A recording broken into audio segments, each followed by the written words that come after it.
Վստահ է, որ այն չարը, որը մարմնավորում է այս իշխանությունը, պարտվելու է։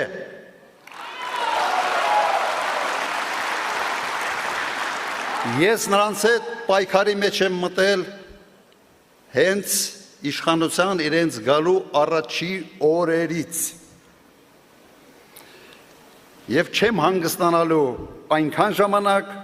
մինչև նրանք չհեռացվեն։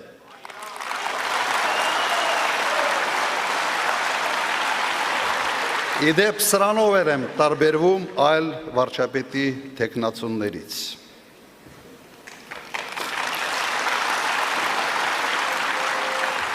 Բայց դա բավարար չէ։